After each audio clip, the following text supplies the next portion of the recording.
Cell of fixed asset. पिछले video में हमने देखा परचेस ऑफ फिक्स्ड एसेट की एंट्री कैसे रिकॉर्ड करनी है with proper GST and detail के साथ। सिमिलर वे, अगर हमारी कंपनी कोई एसेट यानी कि सेकेंड हैंड एसेट किसी को अगर सेल करते हैं तो उस केस में उसकी एंट्री हम टैली में कैसे रिकॉर्ड कर सकते हैं। सी, परचेस की एंट्री में, परचेस ऑफ फिक्स्ड एसेट की एंट्री में हमारे पास मल्टीपल ऑप्शंस है जिसके थ्रू हम उस एंट्री को रिकॉर्ड कर सकते हैं। But sale of fixed asset की एंट्री टैली में लिमिटेड है और यहाँ पे थोड़े रिस्ट्रिक्शन है, हम direct sale of fixed asset की एंट्री नहीं कर सकते टैली में। इसकी वजह से हमारे पास एक ऑल्टरनेट है, तो वो ऑल्टरनेट क्या है और कैसे एंट्री रिकॉर्ड करनी है वो चीज हम इस वीडियो में डिस्कस करेंगे। तो एग्जाम्पल के तौर पे यहाँ पे केस स्टडी लिख रखी है। Company had opening balance under furniture. Company के पास एक ओपनिंग बैलेंस है फर्नीचर में, रिटन डाउन वैल्यू है 11,500 rupees which is sold in second hand to one of ex employ of company, जो कि कंपनी ने अपने एक एक्स एम्प्लॉय को सेल कर दिया है 5 जून को। तो एक चीज साथ साथ में और ऐड करते हुए चले हम लोग कि कंपनी कोई भी प्रोडक्ट या फिर एसेट एज ए एम्प्लॉय को सेल करे या फिर किसी को भी सेल करे, चाहे पैसा ले या ना ले, ऑब्वियस सी बात, अगर सप्लाई कर दिया, ट्रांसफर ऑफ ऑनरशिप ट्रांसफर हो गई, तो ऐसे केस में बाय डिफॉल्ट कंपनी के लिए वो क्या बन जाता है, सप्लाई, और कंपनी की लायबिलिटी अराइज हो जाती है। तो ऐसे केस में इन्होंने सेल किया है 11,500 का जो है फर्नीचर वो अपने एम्प्लॉय को, हालांकि एक्स एम्प्लॉय, लेकिन सेल किया है तो लायबिलिटी तो बनेगी। बायर नेम यानी एम्प्लॉय का नाम सागरिका बापट मुंबई, जो कि जीएसटी होल्डर नहीं है। सेल किया है 10,000 में। अब यहाँ पे देखना WDV यानी कि वैल्यू कितनी थी ओपनिंग, 11,500, और सेल करते वक्त सिर्फ 10,000 रुपीज ही लिया हम लोगों ने, तो 1,500 रुपए का यहाँ पे क्या हो गया अपना एक्चुअल में लॉस। ठीक है, 1,500 रुपए का लॉस हुआ है तो उसको लॉस को भी रिकॉर्ड करेंगे हम लोग। 11,500, 10,000 का सोल्ड, 1,500 लॉस। साथ साथ में आपने क्या किया है, सेल्स ट्रांजेक्शन करते वक्त आपको 18% जीएसटी भी चार्ज करना है। 18% का जीएसटी भी लगेगा उस प्रोडक्ट पे, यानी कि उस एसेट्स पे। तो इस एंट्री करने को रिकॉर्ड करने के लिए हमारे पास एक ही सॉल्यूशन है। आप इसके लिए जेवे रिकॉर्ड नहीं कर सकते हो, इसके लिए डायरेक्ट सेल्स की एंट्री रिकॉर्ड नहीं कर सकते हो, because assets in default Tally as a expense के तौर पे होता है। तो वहां पे जो जीएसटी क्लासिफिकेशन अपीयर होते हैं, जो हमने देखा था जीएसटी क्लासिफिकेशन, एक होता है सेल्स के रिलेटेड, एक होता है परचेज रिलेटेड। तो ऐसे केसेस में क्या होगा कि जो आपका ये जीएसटी क्लासिफिकेशन असेट्स के लिए, सेल्स के लिए कभी भी अपीयर नहीं होता है, बल्कि वो परचेज के लिए अपीयर होता है। तो एंट्री आप रिकॉर्ड नहीं कर सकते हो जहाँ पे जीएसटी प्रॉपर कैलकुलेट हो। तो इसका एक ही सॉल्यूशन है रिकॉर्ड करने का। वो कैसे रिकॉर्ड कर सकते हैं, चलिए इस वीडियो में हम देखते हैं। एंट्री रिकॉर्ड करने के लिए आपको जाना होगा वाउचर्स सेल्स एंट्री। सेल्स पे आते हैं। आप इस एंट्री को एज अ वाउचर मोड पे रिकॉर्ड कर सकते हो, आप एज अकाउंट इनवॉइस मोड पे रिकॉर्ड कर सकते हो, या फिर आप चाहो तो आइटम इनवॉइस मोड, तीनों मेथड में रिकॉर्ड कर सकते हो। लेकिन मैं एज अ आइटम इनवॉइस के तौर पे दिखाता हूँ कैसे आप रिकॉर्ड करना है आपको।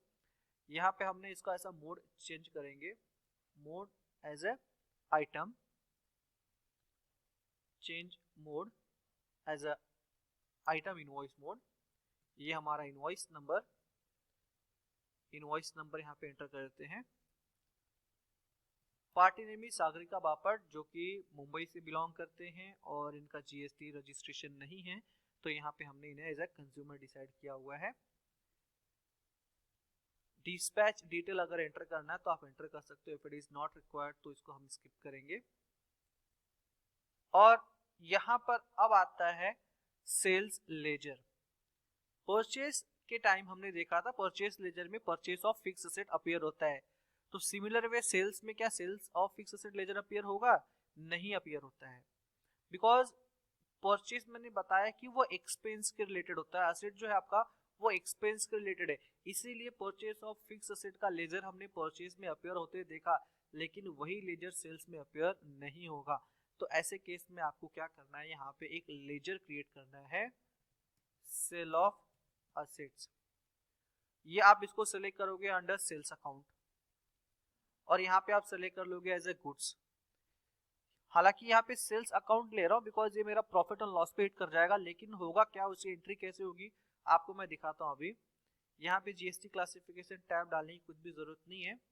अब आप जो सेल कर रहे हो आपका उसको बनाना पड़ेगा स्टॉक। फर्नीचर, फर्नीचर आपने ये कैटेगरी आपके पास असेट्स था तो आप डेफिनेटली असेट्स कैटेगरी में डाल सकते हो, यूनिट। और यहाँ पे इसका बिहेवियर ऑप्शन आता है, provide behaviour option. Behaviour option आप F12 कॉन्फ़िगरेशन में, अगर यहाँ पे ऑप्शन अपीयर नहीं हो रहा है तो आप यहाँ से F12 कॉन्फ़िगर करके यहाँ पर ऑप्शन आता है set option for stock item behaviour, yes कर सकते हो। तो यहाँ पे जो बिहेवियर हमने परचेज के टाइम पे कॉस्टिंग मेथड पे ध्यान दिया था, लेकिन सेल के टाइम हमें बिहेवियर ऑप्शन पे यस करना होगा। और यहाँ पर एक ऑप्शन है treat all sales as new manufactured, ये यस करेंगे हम लोग। तो इससे हमारा स्टॉक आइटम निगेटिव नहीं जाएगा। यहाँ पे हमने एज HSN कोड डिफाइन कर लिया, उसका रेट क्या था उस प्रोडक्ट का 18% का रेट, और यहाँ पे हमने बाकी डिटेल सेव कर दी। एक क्वांटिटी 10,000 रुपीज का सेल किया आपने, तो यहाँ पे इसका rate, quantity, output CGST, output SGST, ये एंट्री आपकी हो गई सेल, बीइंग असेट सोल्ड।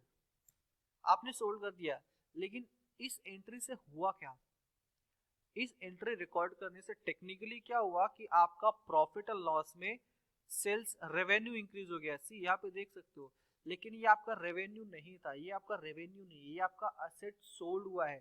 तो आपके बैलेंस शीट में जो असेट की वैल्यू दिख रही होगी यहाँ पे असेट की वैल्यू हमने क्रिएट ही नहीं किया अभी तक। मान लो उसको क्रिएट कर लेते हैं, लेजर क्रिएट फर्नीचर। ये जो आपके पास फर्नीचर पड़ा होगा फिक्स एसेट, यहाँ पे जीएसटी सेटअप करने की जरूरत नहीं है। आपके पास ओपनिंग बैलेंस जो 11,500 का पड़ा है डेबिट बैलेंस, तो यहाँ पे हुआ क्या कि आपने जब सेल किया तो बैलेंस शीट में उसका कोई इम्पैक्ट नहीं पड़ा, बिकॉज फर्नीचर आपका एज इट इज 11,500 पड़ा हुआ है डेबिट बैलेंस। इससे आपके फर्नीचर को माइनस हो जाना चाहिए था सेल करने के बाद, लेकिन वो नहीं होता है। अब वो सेल्स की एंट्री रिकॉर्ड करने के बाद आपको क्या करना है, आपको एक जर्नल एंट्री रिकॉर्ड करनी है। जर्नल एंट्री सेम डे पे रिकॉर्ड करना है। मैं एज अ रेफरेंस के तौर पे असेट यहाँ पे एंटर करता हूँ। यहाँ पर डेबिट करना है आपको वो सेल्स लेजर जो आपने सेलेक्ट किया था, sale of fix asset. GST detail की जरूरत नहीं है। कितने का सेल किया था आपने, 10,000। फिगर यहाँ पे देख सकते हो, क्रेडिट बैलेंस है, इसको मैं क्या कर दूंगा, डेबिट कर दूंगा। तो ये क्या हो गया अल्टीमेटली आपका 0। और यहाँ पर आपको क्या कर देना है, यहाँ पे आपको फर्नीचर का लेजर सेलेक्ट कर लेना है। फर्नीचर का लेजर की वैल्यू कितनी है, 11,500। यहाँ पे 11,500 मेंशन कर देना, सो दैट आपका फर्नीचर क्या हो गया 0। और यहाँ पर आ गया आपका loss on fix asset, loss on asset sold, loss on asset sold, that is under group of indirect expenses, being sales revenue adjusted with FA ledger. यानी कि आपने पहले सेल्स में बुक किया, फिर सेल्स को एंट्री को सेम टाइम पे आपने क्या किया, असेट के साथ एडजस्ट कर लिया। तो इससे आपकी सेल्स एंट्री में रिकॉर्ड हो गई और आपके प्रॉफिट एंड लॉस से वो सेल्स निकल भी गया। अब यहाँ पे कहीं पे सेल ऑफ फिक्स असेट नहीं दिखाई दे रहा है। और अब बैलेंस शीट अगर आप चेक करोगे तो यहाँ पे बैलेंस शीट में कहीं पे भी फर्नीचर की वैल्यू बचती नहीं है। फर्नीचर का लेजर ओपन करके देखना चाहो, फर्नीचर 11,500 ओपनिंग बैलेंस है जो कि नॉक ऑफ होके 0 हो गया। सिमिलर वे आप लेजर देखना चाहो, सेल ऑफ फिक्स असेट, आपने सेल किया सागरिका बापट को, ये सेल्स की एंट्री है, फर्नीचर के अगेंस्ट आपका एडजस्ट हो गया तो अल्टीमेटली आपका हो गया 0। So this is the method to record sale of fix asset entry. आप कहोगे जर्नल एंट्री अगर रिकॉर्ड करें तो प्रॉब्लम क्या आएगी, क्यों नहीं रिकॉर्ड कर सकते जर्नल एंट्री। चलिए मैं आपको जर्नल एंट्री में रिकॉर्ड करके दिखाता हूँ। यहाँ पे डेबिट में पार्टी हो जाएगी 11,800 विद जीएसटी के साथ। फिर यहाँ पर आता है आपका फर्नीचर, राइट। फर्नीचर को यहाँ पे जीएसटी डिफाइन करना पड़ेगा, बिकॉज स्टॉक तो आइटम तो लिया नहीं आपने, तो यहाँ पे आपको क्या देना चाहिए, क्लासिफिकेशन। आप सेल करो तो यहाँ पे क्या होना चाहिए, सेल्स टैक्सेबल, लेकिन सेल्स टैक्सेबल तो यहाँ पर आ ही नहीं रहा है, बिकॉज ये सारे के सारे परचेज दिखा रहे हैं। अब ये परचेस है तो ये सेल्स में तो हिट नहीं करेगा, जीएसटीआर 1 में हिट नहीं करेगा, बल्कि ये कहाँ पे हिट कर देगा, ये एंट्री को एज अ समझ लेगा, ये डेबिट नोट समझ लेगा, यानी कि परचेस रिटर्न जेबी जो मार रहे हो आप, ये सेल्स की एंट्री नहीं समझेगा टैली, इसको समझेगा एज अ परचेस रिटर्न कर रहे हो आप, बिकॉज आप ये परचेस टैक्सेबल लोगे आप इसके बदले, तो टैली को लगेगा कि आपने कोई प्रोडक्ट परचेस किया था, आप इसको रिटर्न कर रहे हो, तो ये डेबिट नोट हो जाएगा और ये एंट्री आपके जीएसटीआर 1 में हिट नहीं करेगी, बल्कि जीएसटीआर 2 में हिट कर जाएगी। सो यहाँ पे क्लासिफिकेशन नहीं आएगा, क्लासिफिकेशन नहीं आएगा तो ऑब्वियस बात है जीएसटी अमाउंट तो प्रॉपर आपका कैलकुलेट नहीं होगा, रिपोर्ट भी आपकी रॉन्ग जाएगी। सो इसीलिए मैंने बताया कि उसका एक ही मेथड है एंट्री रिकॉर्ड करने का, जो कि हमने वहां पे अभी देख लिया कि पहले सेल्स की एंट्री रिकॉर्ड करेंगे, बाद में उस सेल्स की एंट्री को हम अपने फिक्स एसेट लेजर के साथ क्या करेंगे, एडजस्ट करेंगे। So I hope you are clear with that how to record sale of fix asset entry with GST in Tally prime.